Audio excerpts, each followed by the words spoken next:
안녕하십니까.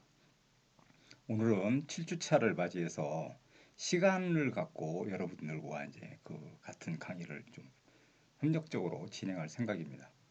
그래서 실제로 정보화 사회에서 시간이 이제 중요해졌는데, 실제 가만히 생각해 보면 시간은, 저도 이제 제 경험에 비춰보면 시간의 지배를 받는 그런 사람으로서 이렇게 살아온 것 같습니다. 그런데 가만히 생각해 보면 우리는 실제로는 시간을 갖다가 지배해야 되거든요.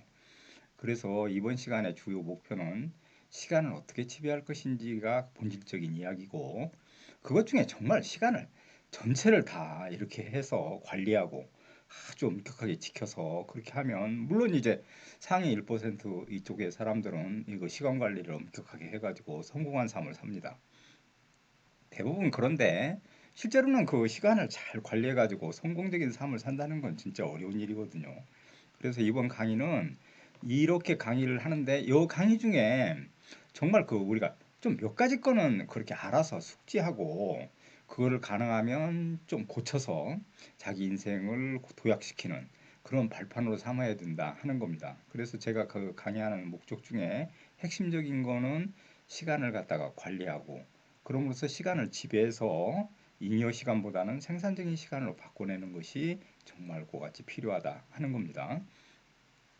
그래서 이제 그 강의를 이제 그같이 진행하는데, 그 다음에 이제 시간 관리에 관한 그런 것들을 제가 동영상으로 만들어서 제 핸드폰 속에 집어넣습니다. 여러분, 이게 이제 시침과 저 분침이 돌아가는데, 이번 강의의 그 퀴즈입니다. 퀴즈. 여러분, 저 시침과 분침은 하루에 몇 번이나 만날까요? 진짜 이거 이 질문을 하면 여러 가지 생각을 하는데, 이게 구글에서 면접에서 그 질문한 겁니다. 그 자리에서 이게 시침과 분침이 하루에 몇 번 만나는지 이렇게 물어보는 게 있습니다. 여러분 한번 생각해 보십시오. 그 마지막쯤 아니면 제가 개강을 한 다음에 이거 물어보는 학생 있으면 답을 해드릴 겁니다. 그러지 않고 이제 제가 마지막까지 기억했다면 이거에 대한 답을 그와 같이 해줄 생각입니다. 그래서 대부분 이제 컨텐츠 이거 만들어 왔는데, 제가 이거 잘 만들었는데 여기에다가 옮겨서 이렇게 강의를 진행하다 보니까 저 콘텐츠 저 강의가 깨져서 저렇게 이제 문제가 됐습니다. 01, 02, 03, 04도 마찬가지인데, 첫 번째로 이제 그 시간의 그 개념을 좀 설명하고, 제일 첫 번째 이제 시간이란 개념이 어떤 건지, 그 다음에 이제 시간 관리가 왜 필요한 건지 그거에 대한 두 번째 설명, 그 다음에 이제 그렇다면 시간을 관리하는데 그런 방법론은 어떤 것들이 있는지, 그 다음에 이제 성공적으로 시간을 관리해서 성공한 사람들은 어떤 건지 이제 그런 얘기를 할 생각입니다. 그래서 이게 이제 그 내용대로 이렇게 논의를 전개하고 강의를 갖다 진행할 생각인데, 이 여기에 이쪽에 이제 슬라이드에서 제일 핵심적인 건, 제가 이제 그 PPT 만드는데 이제 그 관심을 갖고 이제 만들다 보니까, 이거는 정말 이렇게 그 제일 문제점은 여러 가지 색깔을 써가지고 여러 가지 색상을 써서 이게 이제 분산됐다 하는 약점이 있습니다. 그래서 PPT 제일 처음으로 만드는 그 초보자들이 하는 실수 중에 한 가지는 막 그 이렇게 눈에 띄는 그런 색상을 집어넣어 가지고 그렇게 만드는데, 화려하고 이렇게 만드는데, 그게 오히려 그와 같이 역효과를 가져올 수 있습니다. 그래서 가능하면 PPT에서는 색깔을 한정해서 쓰고 단순한 색깔을 사용해서 시각 효과를 높이는 것이 효과적이라고 할 수 있습니다. 그래서 저기 시간의 개념, 그 다음에 시간 관리의 필요성, 시간 관리의 방법, 그 다음에 성공적인 시간 관리의 사례, 이거는 같은 색깔을 이렇게 농도를 좀 더 짙게 주어서 배치해가지고 눈에 거슬리지 않게 이렇게 처리하는 것이 좋다, 이런 얘기입니다. 그래서 이 PPT 만드는 것도 여러분 관심을 갖고 창의적이고 어떻게 하면 그와 같이 잘 만들 건지 그런 생각들을 좀 하는 것이 좋습니다. 예. 그래서 첫 번째 이제 그와 같은 것들은 시간의 그 개념인데, 실제로 우리가 이제 시간의 개념은 무엇일까 이렇게 하면, 시간은 사물의 변화를 갖다가 인식하는 겁니다. 그러니까 어떻게 인식해 나가는 건지. 그래서 이제 시간의 개념인데, 이 시간은 이제 그 정근대 사회와 근대 사회에서 이제 시간 개념들이 달라지고 산업혁명을 기점으로 해서 완전히 패러다임을 달리했다, 이제 이렇게 얘기해 볼 수 있는데, 이 기법 중에 여기 PPT 만들면 제가 이거를 갖다가 곡선 형태로 이렇게 구부려 놔 가지고 물결이 시간이 흘러가는 그런 의미를 상징했는데 여러분 그렇게 느끼실지 어떨지는 모르겠습니다. 아무튼 시간의 개념 이거는 이제 여러 가지 방법으로 설명해 낼 수 있는데 그것 중에 이제 처음에 이제 원시 공동체 사회에서 출발해서 농경 사회로 왔을 때 대부분 인간은 시간을 어떻게 인지했는 거 아니에요? 우리 지금처럼 많은 세분화된 그런 시간을 인지한 건 아닙니다. 그러니까 제 생각에는 계절적으로 그렇게 인지하기 시작하고 하루와 낮, 그 밤 이런 방식으로 인지해서 고대인들은 그 농사를 짓는데 그 시간을 갖다가 관측해 가지고 자기의 유리한 쪽으로 시간을 갖다가 개념을 설립해 나가는 설정해 나가는 그런 방식을 채택했다는 게 커다란 특징입니다. 그러니까 초창기 인간은 시간을 관측해서 그거를 갖다 자기 삶을 갖다 영위하는데 효율적으로 활용했다 이제 이런 것이 되는 겁니다. 근데 이제 이 부분이 점점 이제 산업화 사회에 들어서면서 이게 이제 그와 같이 상당 부분 바뀌면서 시간을 갖다가 측정하려고 드는 것이 이제 핵심적인 겁니다. 그러니까 초창기에는 시간을 관리했는데 이 시간을 측정하는 것이 시간에 대한 개념의 패러다임을 완전히 바꿔놨다. 이제 이렇게 쉽게 얘기해 보면 그렇습니다. 근데 이제 이걸 시간을 갖고 좀 더 얘기해 보면 시간은 절대적인 거다. 이제 이런 생각을 했다는 게 이제 그 철학자들의 생각이었습니다. 그런데 이게 상당 부분 상대성 이론이 등장하면서 시간은 절대성이 아니고 상대적이다. 그냥 우주, 범우주적인 걸로 시간을 계산하면, 그러니까 우주와 지구상에서 시간을 생각하는 건 절대적인 개념을 우리가 그와 같이 적용해 볼 수 있는데 실제로 전 우주에서의 시간은 상대적일 수 있겠다 하는 생각을 갖게 됐고 시간은 절대적인 것보다는 이제 상대적인 인식이 그와 같이 이제 더 팽배해 나가는 그런 우리가 사회에 살고 있습니다. 그러니까 시간을 갖고 얘기해 보면 그런데 이제 요 시간 중에 이제 그 지구상에서 시간의 개념 이것 갖고 좀 더 설명해 보면 시간 인식의 방법에서 이제 상당히 동양과 서양이 이제 차이가 납니다. 그러니까 상당 부분, 그러니까 시간을 어떻게 인지하는지 그런 차이를 보이는데 서양에서는 시간은 출생에서부터 죽을 때까지 쭉 일직선상으로 변화되는 것이다. 이제 이런 인식을 합니다. 그러니까 이제 서양, 한국은 마찬가지로 서양의 그와 같은 일직선상의 그런 개념을 받아들여서 한국도 태어나서 죽을 때까지 이제 이런 방식이랄지, 그러니까 시간은 일직선상으로 흘러가는 거다. 이제 이런 개념을 갖고 있다는 겁니다. 그런데 이제 동양은 신기하게도 이게 서클링되는 순환하는 거다 이제 이런 생각을 한다는 겁니다. 그리고 인도 같은 데가 대표적인데 시간에는 계속해서 돌고 도는 거기 때문에 그다지 시간에 대해서 절박함을 갖는다거나 그러지 않는다는 겁니다. 제일 신기했던 게 제가 이제 어떤 글에서 읽은 건데 대개 12시에 이제 그 친구들 3명을 만나서 밥 먹기로 했는데 30분 늦게 오는 게 보통이라는 겁니다. 그러니까 30분 늦게 있는 건 아주 정상적이라는 거예요. 우리나라도 옛날에는 과거에는 코리안 타임 이래가지고 10분, 20분 늦는 건 아주 그거 같은 것은 이제 그 당연한 걸로 받아들이거나 뭐 배려를 해준다거나 뭐 이런 방식으로 우리가 했던 시절이 있었습니다. 그래서 지금은 이제 정확한 시간을 지키게 되는데 그게 제 생각에는 핸드폰이 발달하면서 시간이 어디에 오고 있느냐 뭐 이런 것들이 정확하게 인식하기 때문에 시간의 개념들이 뭐 이제 분 단위로 정확하게 그와 같이 지켜질 수밖에 없는 구조. 그런데 이제 인도 얘기 좀 더 해보면 30분 늦게 오는 친구가 있는가 하면 그 친구가 어떤 때는 1시간을 늦게 오는 친구도 있고 2시간 늦게 오는 친구가 있어서 12시에 약속한 것들이 3시쯤에 이루어져서 밥을 먹게 되는 그런 사건도 일어난다는 겁니다. 그 어떤 나라가 네팔인가 이런 나라에서는 되게 언제쯤 만나자 이렇게 하면 대부분 뭐 한 달을 그게 이게 이야기하는 건지 아니면 그게 6개월 후에 만나자고 하는 건지 그런 개념들이 명확하지 못해서 언제 만나자 이런 개념들이 정말로 그 각자 인식하는 그러니까 지식의 양과 인식의 폭 이거에 따라 달라져 가지고 서로 그와 같이 합일점을 찾는 것이 정말로 힘들어진 사회. 이게 바로 이제 그 자본주의 사회가 아닌 전근대 사회의 가장 전형적인 특성이었는데 상당 부 우리가 이제 개발도상국이라고 얘기하는 국가체에서는 상당 부 이런 부분이 상당히 그와 같이 이제 만연돼 있는 그런 실정이라고 우리가 얘기해 볼 수 있습니다. 그러니까 시간은 상당 부분 자본주의와 초자본주의 사회로 갈수록 더더욱 엄격하고 분과 초 단위까지 그와 같이 계산해서 하려고 하는 이런 특징을 보이는 것이 특징이다. 이제 이렇게 얘기해 볼 수 있습니다. 시간에서 가장 우리가 이제 주목해 볼 수 있는 건 산업혁명입니다. 그러니까 산업혁명이 일어나면서 시간에 대한 개념이 완전히 바뀌어요. 앞에서 잠깐 설명했지만 대략적인 개념 어떤 것들을 가늠하고 그다음에 그런 특히 이제 그 중세 사회에서 우리가 이제 그 시간을 알리기 위해서 상당 부분 많은 이제 교회랄지 성당 뭐 이런 데서 시간을 알리기 위해서 부단히 노력했고 제가 지금도 생각나는데 저가 그 초등학교 다니고 이럴 때는 정오라고 그래서 사이렌 소리가 울렸습니다. 그러니까 사이렌 소리가 그게 사이렌 소리가 윙 울린다거나 뭐 종을 친다거나 뭐 이렇게 다 그랬는데 그때 그거는 시계가 그렇게 많지 않아서 시간의 개념이 없기 때문에 그게 어느 정도의 시간이다 하는 걸 알려주기 위한 그런 수단이었습니다. 그러니까 종을 닫는 게 교회 탑 꼭대기에 종을 단다거나 이렇게 가지고 그거 울려가지고 모든 사람들이 인지하게 만드는 이런 것들은 시간을 정확히 인지해가지고 그러니까 만약에 기도하는 시간이랄지 교회에 와야 되는 시간 뭐 뭘 지켜야 되는 시간 이러는 것들이 개념이 불분명하기 때문에 그런 방식을 통해 가지고 끊임없이 시간을 공지하고 다 같이 공감하게 만드는 그런 수단을 써왔다는 겁니다.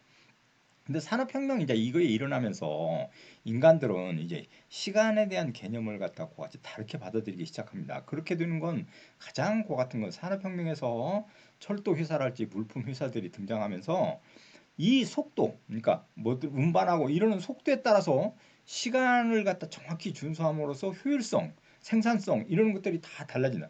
다르게 얘기해 보면 그걸 단축시키고 정확하게 지킴으로써 그러는 것들이 모두 다 돈이 된다는 사실을 깨닫기 시작합니다. 그러니까 지금까지는 시간을 관측하고 인지하는 그런 데 중점을 뒀다면 이쪽에서 이제 산업혁명 이후에 인간들은 시간을 갖다 측정함으로써 그걸 통해 가지고 경쟁력을 확보하고 효율성을 높이는 이런 방식으로 그같이 이제 바뀌기 시작한 겁니다. 그러니까 이제 이거의 핵심은 다른 게 아니고 관측을 하고 인지했을 때는 시간이 그렇게 중요하다는 생각을 못 했을 겁니다. 그러지 않았을까요? 그런데 제일 중요한 건 시간을 측정하고 이렇게 되는 그런 사회로 이제 진입하면서 시간이 돈이다 하는 생각을 처음으로 하게 됐고 그것이 이제 모든 인간의 삶의 형태, 그 다음에 모든 방법, 생산 관계 모든 부분에 영향을 미쳤다. 이제 이렇게 얘기해 볼 수 있다는 겁니다.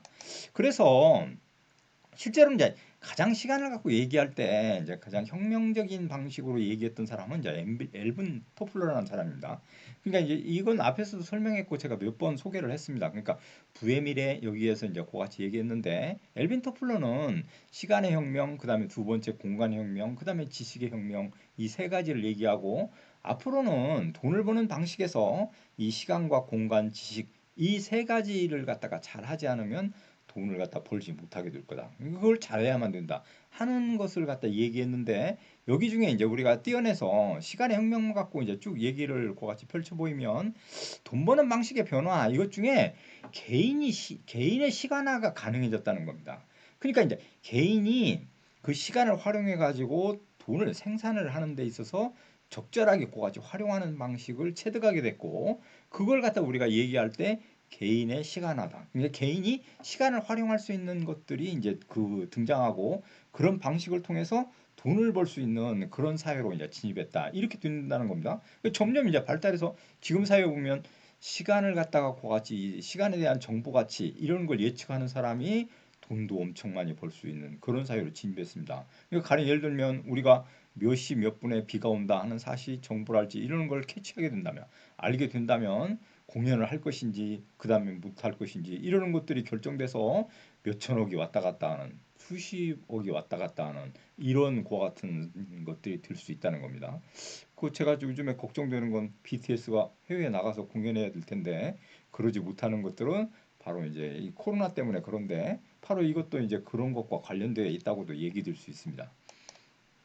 요중에 이제 핵심적으로 지적하는 사항 중에는 되게 이제 시간혁명에서 이제 얘기하는 것 중에 실시간 혁명을 얘기합니다. 그러니까 어떤 경영 방식이랄지 이러는 것 중에 이제 컴퓨터에서 어떤 사실을 갖다가 같이 이제 밑에 있는 관리부터 이제 직원에서부터 중간층이 보고를 받고 그 중간층이 그걸 판단한다고 그 다음에 종합한 다음에 상위 경영자한테 얘기해가지고 이런 과정이 시스템이었다면 요즘은 이제 경영자가 직접 컴퓨터에 들어가서 실시간으로 그러한 사실들을 캐칭하고 그렇게 함으로써 중간에 그와 같은 것들을 다 이렇게 이제 그런 것들을 떨치고 아주 혁신적으로 효과적으로 시간을 갖다 실시간 혁명으로 그와 같이 받아들일 수 있는 그런 사회로 이행했다. 이 얘기는 그러니까 누구든지 그러는 것들을 실질적으로 바로 파악하는 그와 같은 것들이 시간혁명에서 가장 중심적인 축이 된다. 이게 대표적인 게 교통 정보에서 이제 그런 것들이 지금 많이 이용되지 않습니까?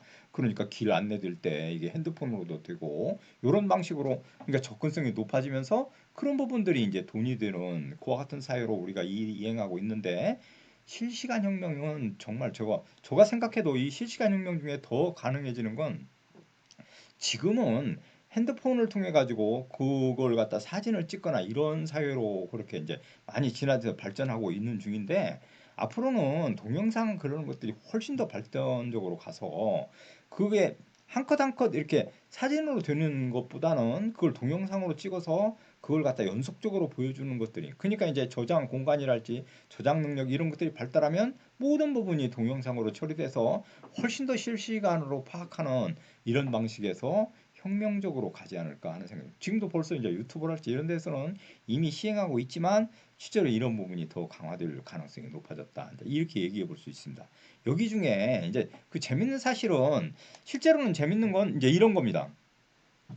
이 엘빈 터플러가 지적하듯이 이 시간에 대한 그런 속도 이것과 이제 상관관계를 얘기하면서 이걸 설명했는데 이게 이제 그 기업이 그 시간을 갖다가 같이 변혁하고 그러니까 시간을 통해서 그런 것들을 변화시키고 어떤 것들을 갖다 체질을 바꾸고 그다음에 이제 조직을 변화시키는 그런 것들을 속도로 표현해서 이제 그렇게 이제 설명하고 있습니다.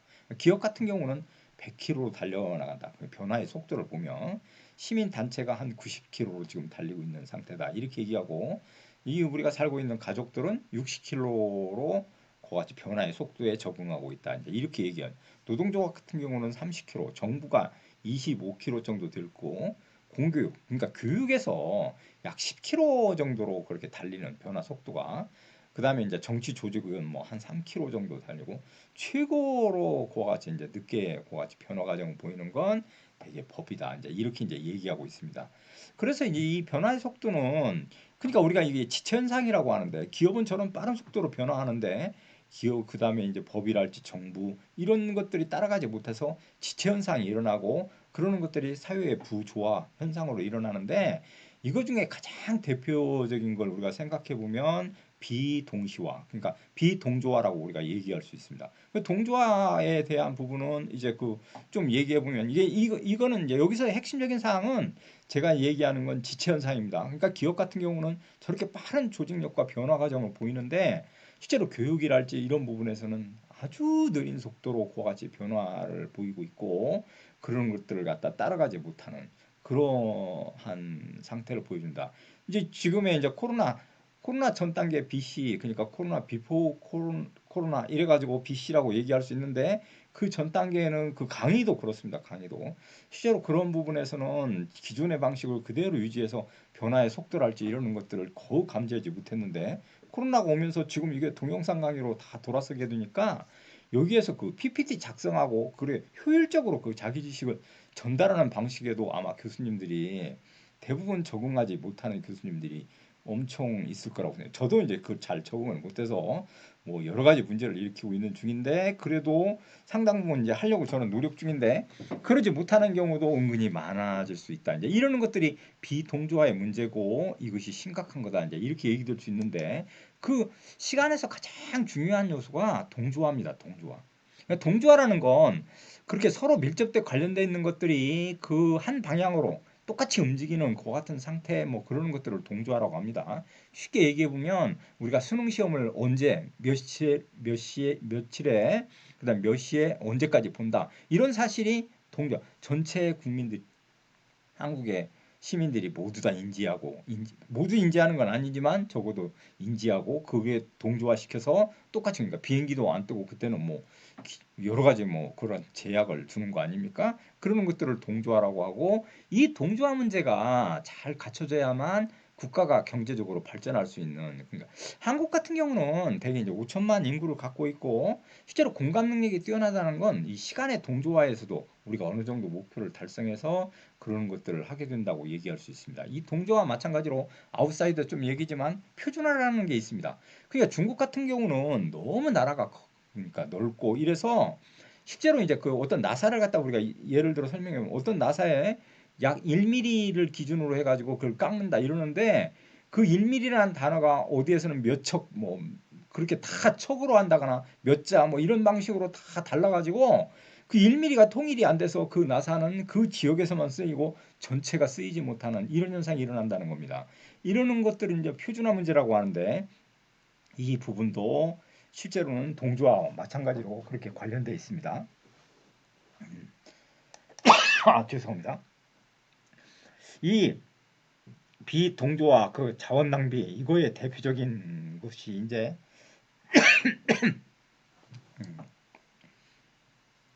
이 비동조화 문제라고 얘기할 수 있는데 이것 부분 중에는 대개 비동조화 문제에서는 주입식 교육에 이제 머물고 있다 이제 이 얘기인데 이것과 관련시켜서 좀 더 이제 얘기해 보면 실제로 한국의 이제 동조화 문제는 비동조화 문제는 교육에서 이제 심각하게 일어나고 있습니다. 그래서 이제 그러니까 가령 예를 들면 지금의 이제 사회에서는 교육 문제도 이런 이제 그 인터넷 속에 있는 그런 제가 동영상이랄지 그다음에 이제 이런 효과적인 교육의 그와 같은 자료들을 이용해 가지고 수업 시간에 그런 것들을 조사하고 다 다면적으로 이렇게 공부한 다음에 그걸 갖다 토론하고 그다음에 거기에서 어떻게 해결할 건지 그런 것들이 이제 수업의 중심이 돼야 되는데 한국의 교육은 불행히도 기존의 그 같은 지식들을 이렇게 그 그와 같이 머리에 암기시키고 그걸 갖다 그와 같이 하려고 하는 그러니까 어떤 문제에서 해결의 방식보다는 그러는 걸 중점으로 해가지고 풀려고 하는 그러니까 그걸 암기하고 그걸 암기를 얼마나 잘했는지 테스팅하는 그런 방식을 그와 같이 하고 있는 건 비동조화라고 할 수 있고 그 부분이 자원을 낭비하는 그러니까 인적 자원을 낭비하는 것이죠. 그러는 것들이 한국뿐만 아니라 전 세계적으로 아직까지도 일어나고 있다. 이제 이걸 갖다 지적한 겁니다. 이 갑자기 강의를 하려고 와가지고 제가 이게 그래서 이 목이 갑자기 메이고 이런 상태를 빚어가지고 여러분 정말로 그 죄송스럽습니다. 이런 부분이 이제 그 이렇게 비대면 그런 데에서는 이게 대면을 하고 할 때는 그런 걸 충분히 이해하고 제가 창가에 가서도 기침하고 난 다음에 계속 수업하고 뭐 이렇게 뻔뻔함을 보였는데 이게 이제 비대면일 경우에는 정말로 이게 그렇게 하는 것은 문제가 있다고 생각할 수 있습니다. 이 부분에서는 이제 시간과 그다음에 이제 그 동조화 문제, 그다음에 여러 가지 부분에서 시간의 개념이 어떻게 됐는지 설명을 해왔습니다. 그래서 시간은 이제 제가 이제 앞에서 얘기했듯이 처음에는 관측을 했는데 이걸 측정하면서 이 시간이 돈이 된다는 사실을 인간은 인지했고 시간이 돈이 된다 이렇게 하니까 모든 인간관계가 변화되기 시작했고 그 관계 속에서 우리는 시간에 그 지배받는 그런 인간으로 살아갈 수밖에 없는 그 같은 상태를 가진 것이다. 이제 이게 이제 제가 하고자 하는 얘기고 시간이란 어떻게 그같이 하느냐에 따라 이제 시간이 돈이 되니까 그런 시간을 질적으로 어떻게 활용할 것인지 그 부분이 이제 앞으로 자기 삶에서 중요한 부분과 연관관계를 갖는다. 이런 것도 이제 그같이 얘기될 수 있다는 겁니다. 이제 이 부분은 제가 그 1차 시 강의를 마치고 그다음에 이제 그 2차 시에서는 시간의 그와 같은 시간 관리, 시간을 어떻게 관리하고 그거를 갖다 같이 할 것인지 그 부분을 갖고 그 설명할 생각입니다.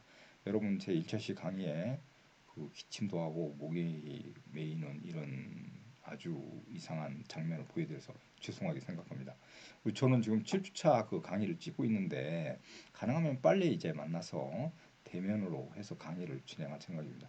비대면을 해보니까 이것도 은근히 장점이 있습니다. 그러니까 그 상당 부분 장점이 있는데 그래도 그 대면을 하고 서로 이제 페이스 대 페이스로 인간의 그와 같은 내면을 그와 같이 우리가 서로 이야기하고 하는 것도 중요하다고 저는 교육의 일부라고 생각하니까 빠른 시일에 같이 꼭 대면을 하고 했으면 좋겠습니다. 1차 시는 여기까지 마치고 여러분 2차 시에서 다시 뵙겠습니다. 감사합니다.